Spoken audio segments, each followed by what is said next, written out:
Testemunhos para a Igreja, volume 5, capítulo 91. O cuidado de Deus por sua obra. Foi sob circunstâncias difíceis e desalentadoras que Isaías, sendo ainda moço, foi chamado para exercer o ministério da profecia. Seu país estava nesse tempo ameaçado de destruição. Por sua transgressão da lei de Deus, o povo judeu se privara da proteção divina, e os exércitos dos assírios estavam a ponto de invadir o reino de Judá. Entretanto, o perigo que ameaçava a nação da parte dos inimigos não era o que mais o afligia. Era a perversidade de seu povo que mais profundamente deprimia o espírito do servo de Deus. Por sua apostasia e rebelião, esse povo desafiava os juízos divinos. Chamado a transmitir-lhe uma mensagem de advertência, o jovem profeta sabia que teria de defrontar a mais obstinada resistência.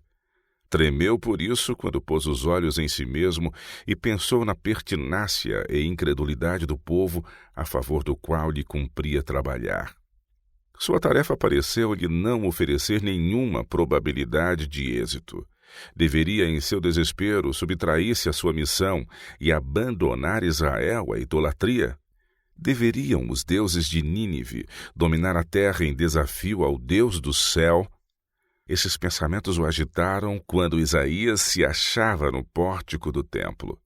De repente pareceu-lhe que a porta e o véu do interior do templo se abriram ou foram corridos, sendo-lhe permitido relancear a vista para dentro do Santo dos Santos, onde nem mesmo os pés de um profeta poderiam pisar.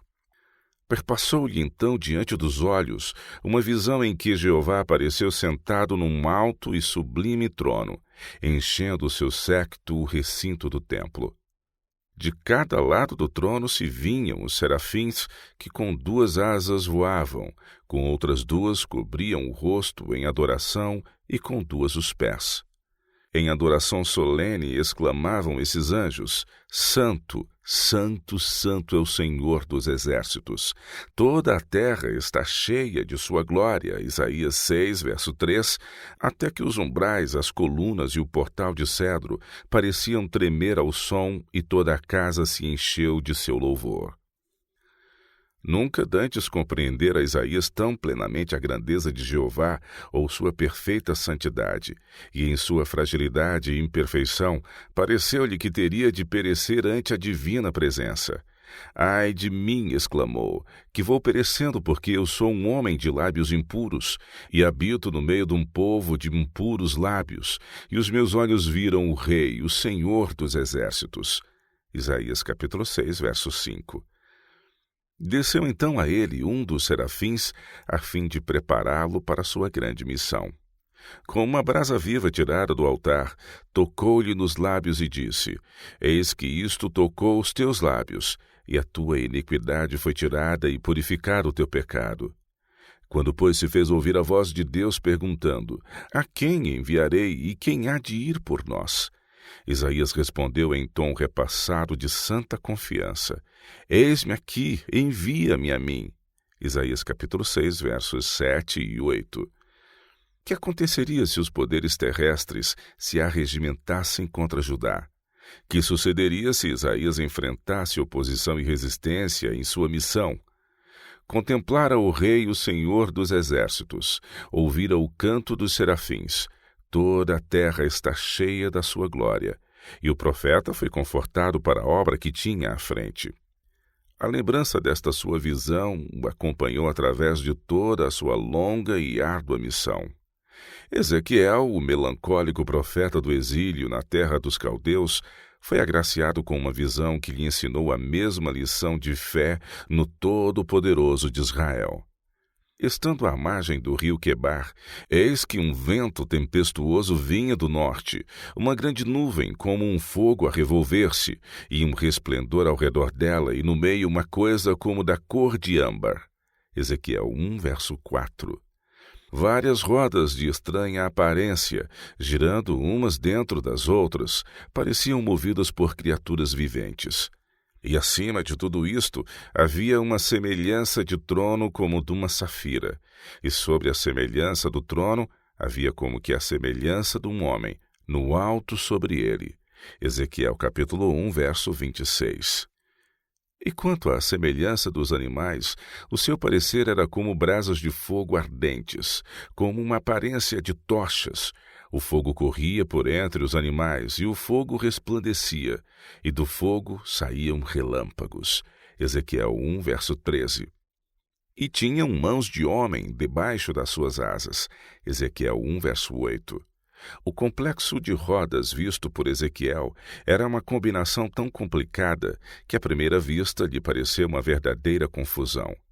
Mas quando se moviam, havia nelas a mais admirável ordem e perfeita harmonia.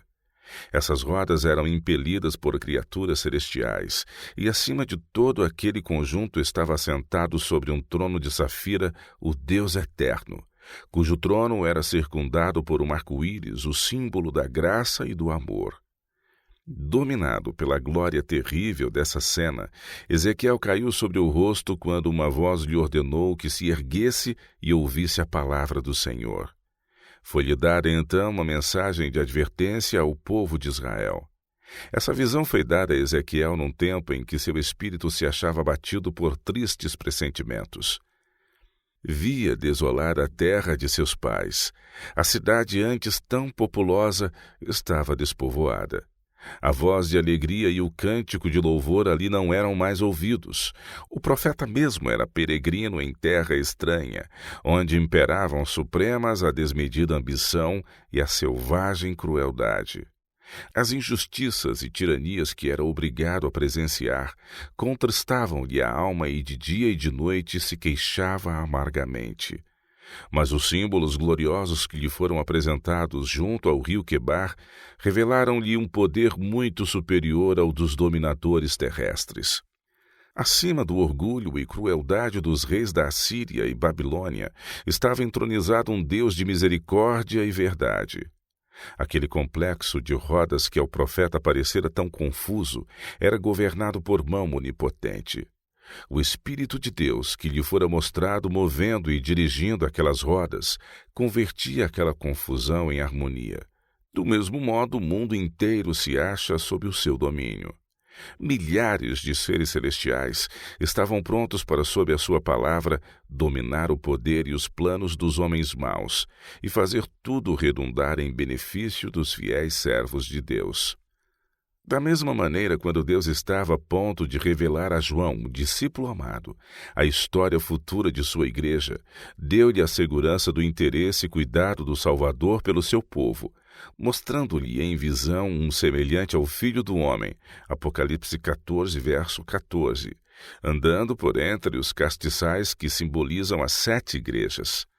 Ao passo que João recebia a revelação das últimas grandes lutas da igreja com as potências do mundo, foi-lhe dado também contemplar a vitória final e o libertamento dos fiéis. Viu a igreja empenhada num conflito moral com a besta e sua imagem, e a adoração dessa besta imposta sob pena de morte. Mas olhando através da fumaça e ruído da batalha, notou sobre o monte Sião unido ao Cordeiro um grupo que, em vez do sinal da besta, em suas testas tinham escrito o nome de seu pai. Apocalipse 14, verso 1. Depois viu o número dos que saíram vitoriosos da besta e da sua imagem, e do seu sinal, e do número do seu nome, que estavam junto ao mar de vidro e tinham as harpas de Deus. Apocalipse 15, verso 2. E cantavam o cântico de Moisés, servo de Deus, e o cântico do Cordeiro. Essas lições são para benefício nosso. Necessitamos exercer fé em Deus, porque estamos justamente enfrentando um tempo de grandes provações. Cristo, no Monte das Oliveiras, enumerou os juízos terríveis que deveriam preceder sua volta. E ouvireis de guerras e rumores de guerras, porquanto se levantará nação contra nação, e reino contra reino, e haverá fomes e pestes e terremotos em vários lugares. Mas todas estas coisas são o princípio das dores. Mateus 24, versos de 6 a 8. Se bem que essas profecias tivessem tido cumprimento parcial na destruição de Jerusalém, aplicam-se mais diretamente aos últimos dias. Estamos às vésperas de grandes e importantes acontecimentos. As profecias rapidamente se estão cumprindo. O Senhor está às portas. Está prestes a inaugurar-se um período da mais alta importância para todos os viventes. As controvérsias do passado serão reavivadas e outras novas suscitadas. As cenas que deverão desenrolar-se neste mundo não são nem sequer sonhadas. Satanás está operando por meio de instrumentos humanos, os que se empenham em conseguir uma emenda à Constituição para obter uma lei que impõe a observância do domingo, mal compreendem qual vai ser o resultado. Uma crise é iminente. Entretanto, os servos de Deus não devem confiar em si mesmos nesta hora calamitosa. Nas visões dadas a Isaías, Ezequiel e João, vemos o interesse que o céu toma nos acontecimentos da terra e quão grande é a solicitude de Deus pelos que lhe são fiéis. O mundo não está sem um governante. O programa dos acontecimentos futuros está nas mãos do Senhor. A majestade do céu tem sob sua direção o destino das nações e os negócios de sua igreja. Na obra de Deus, muitas vezes nos deixamos influenciar pelos cuidados e dificuldades. O peso da responsabilidade não pesa apenas sobre mortais. Precisamos confiar em Deus, crer nele e avançar. A incansável vigilância dos mensageiros celestiais e seu incessante empenho em prol dos que vivem na terra nos revelam como a mão de Deus está guiando uma roda dentro da outra. O instrutor divino diz a cada qual que desempenhe uma parte em sua obra, o que outrora disse a respeito de Ciro: Eu te cingirei, ainda que tu não me conheças. Isaías 45, verso 5. Na visão de Ezequiel, a mão divina aparece debaixo das asas dos querubins. Isso tem por fim ensinar aos servos de Deus que é seu poder que lhes há de garantir o êxito.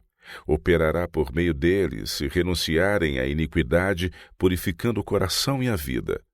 A brilhante luz que resplandece por entre as criaturas viventes, com velocidade do relâmpago, representa a rapidez com que a obra de Deus há de por fim ser consumada.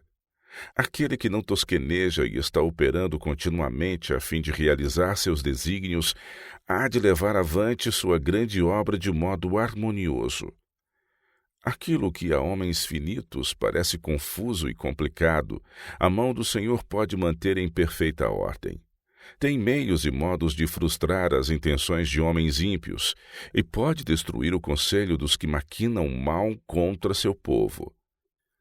Irmãos, não é tempo de nos lamentarmos e entregarmos ao desespero, nem de ceder à dúvida e incredulidade.